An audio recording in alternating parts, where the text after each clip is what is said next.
Hi everyone, I hope you're enjoying Professional Conversations today. My name's Sue English and I'm joining you from Mid-North Coast Community College, formerly Port Macquarie Community College, and I'll be sharing our story of income diversification. Deb has sent me a number of questions that she'd like me to answer, and I will do my very best, and I'll try and keep it as brief as possible for you. So question one is, please describe your initiative. About a month ago, Mid-North Coast Community College became the proud owner of a new building. Not only did we buy a new building, we also purchased the business that came along with it. So Kids Crazy Maze is a children's play centre, cafe and oosh. So for those of you who don't know what an oosh is, it's an acronym that stands for Out of School Hours Care. To give you a bit of an overview of the business, we're now running 7 days a week, a children's indoor play centre and cafe, and Monday to Friday we're running a registered before and after school care service. So that's going to keep us pretty busy. So question two, describe the business imperative that prompted your exploration into this venture.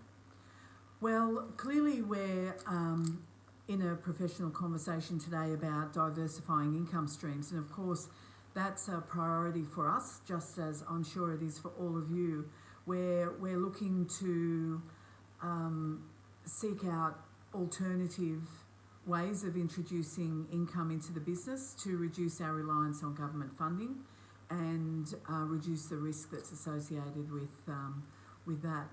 But initially, when we went looking for a building, we were addressing another business imperative, which was the growth of our Nautilus Senior College, our alternative high school. We didn't have to look very far. We found an ideal building over the back fence from our Hastings River Drive premises, the Kids Crazy Maze. Not only, as it turned out serendipitously, was it a perfect building for us, but the business, the play centre, cafe and oosh, addressed another important business imperative for us, and that was to differentiate our vet offering from competitors here on the Mid-North Coast. Yeah, so in purchasing the Crazy Maze oosh Play Centre and Cafe business, we're now really excited to be able to offer almost unlimited opportunities for work placement. We can literally embed students in our businesses, especially those that are studying early childhood education and care and hospitality, for example.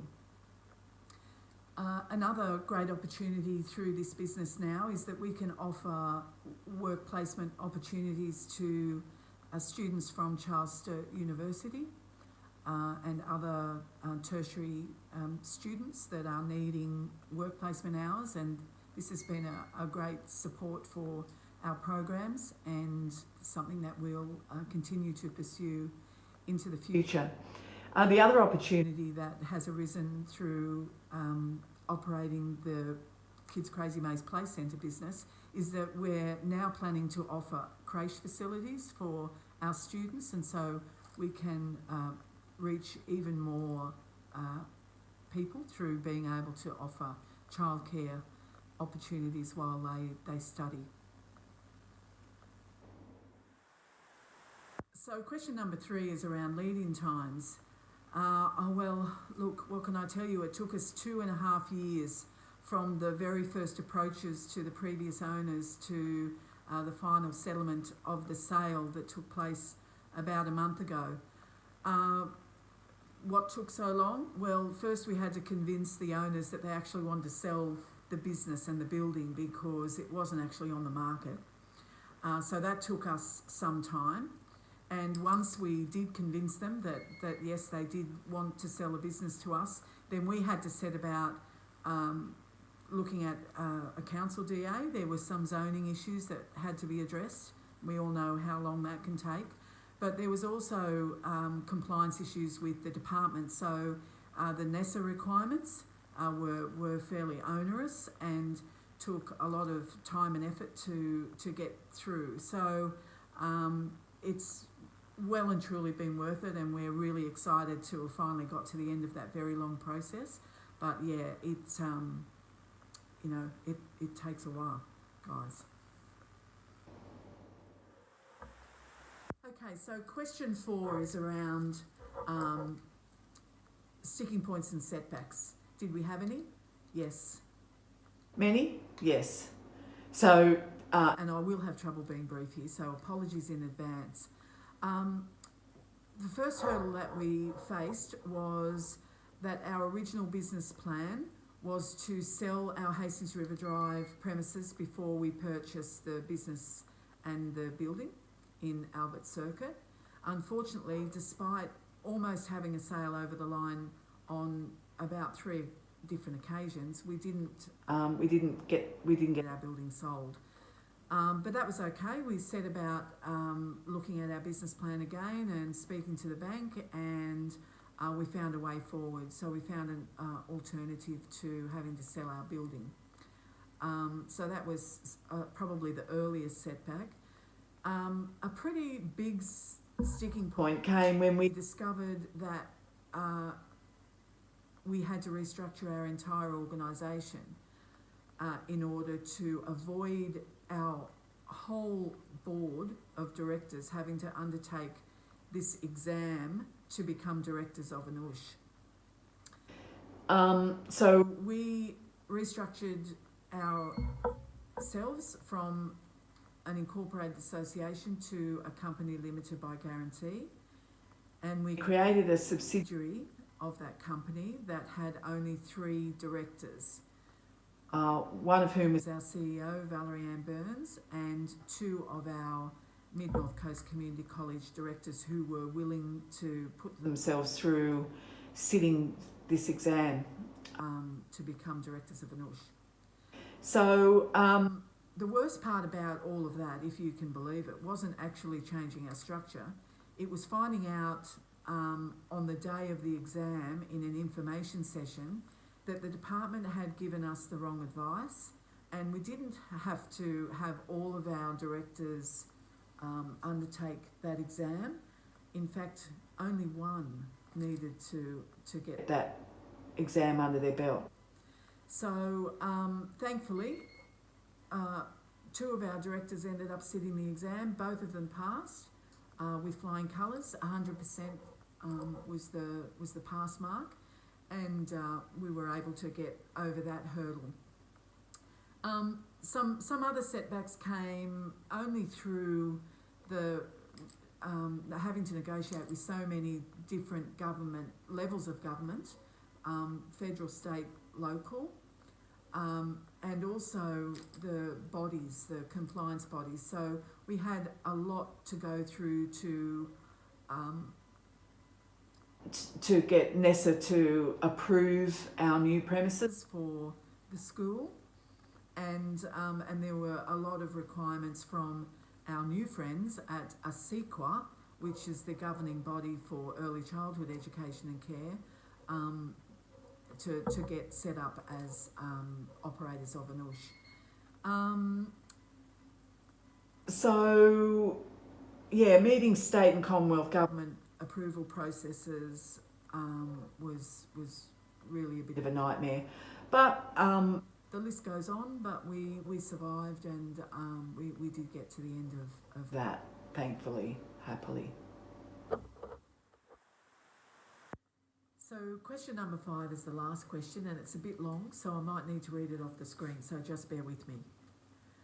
Having now built this into your business model, would you recommend the same to other colleges, and what prerequisites would you recommend before they proceed?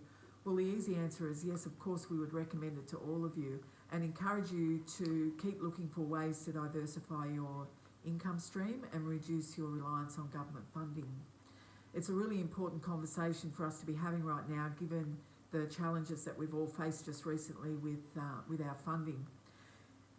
It's been a long 2.5 years and not without its challenges. We've been on a very steep learning curve, but we are in the learning business, so that's handy. We're really happy to be at the end of the process and at the beginning of the journey, dare I say it, into the world of USH, and looking forward to exploring all of the new opportunities and seeing the benefits to our business and to the new people that we meet through the Crazy Maze business. Look, already, even though we've only had the business for a very short time, just a month, we're already seeing some benefits. And the one that strikes me, I suppose, being involved in program development for disengaged young people, is the opportunity for us to engage them in supported work experience opportunities. So we can place them in our own business now, not that we haven't in the past, but in some new areas of hospitality and early childhood education and care, and really hopefully be able to give them a much better experience, being able to better support their needs and to better understand their challenges. So I'm personally really excited about that, as are my colleagues here at the college. We're also excited to be able to welcome more university placement students into the business through the Crazy Maze. We've been doing that through our Nautilus Senior College and our Makerspace for some time now, but this will mean we can expand that program and forge an even stronger partnership with CSU and other unis that we work with. Being able to reach a new demographic is a really exciting possibility for us. So we're seeing families and stay-at-home mums and nans and granddads as carers, and we're really looking forward to working with them and finding out what their education needs might be and helping them out where we can, and being able to offer a creche service to those mums and dads and others that might otherwise not be able to access training and other educational programs. So we're really excited about that. Look, I suppose we're really excited now to be able to boast that we are truly at Mid North Coast Community College reaching our entire community, and we're providing services from cradle to grave, quite literally. We're now welcoming newborns into the community college family through the Kids Crazy Maze. At the very same time, we're enrolling 95-year-olds in our Tech Savvy Seniors program. So we're really, really proud of that. It's really exciting, and you know, we would recommend this process to all of you. And prerequisites, I'm not really sure I can answer that, except to say perseverance and an open mind and a really good sense of humour. I'm just going to add question number 6, because I know it's burning on all of your minds. Have we been in the ball pit at the play centre? Well, just for WHS purposes, Valerie Ann and I did venture into the ball pit on our very first day, and I can tell you that it was fun. So now we can truly experience the joy of Kids Crazy Maze. Look, thanks for having me. I hope I haven't bored you. I hope I've been able to pique your interest in going out and looking for new opportunities. And on behalf of the entire staff, I welcome you all to come and visit us on the beautiful Mid North Coast and visit some of the interesting programs and campuses that we're setting up across the Mid North Coast. And yeah, please ask Deb for our contact details and get us on the phone, email us, or, as I said, visit in person. So, yep, thank you very much for your time and enjoy the rest of your session. Bye.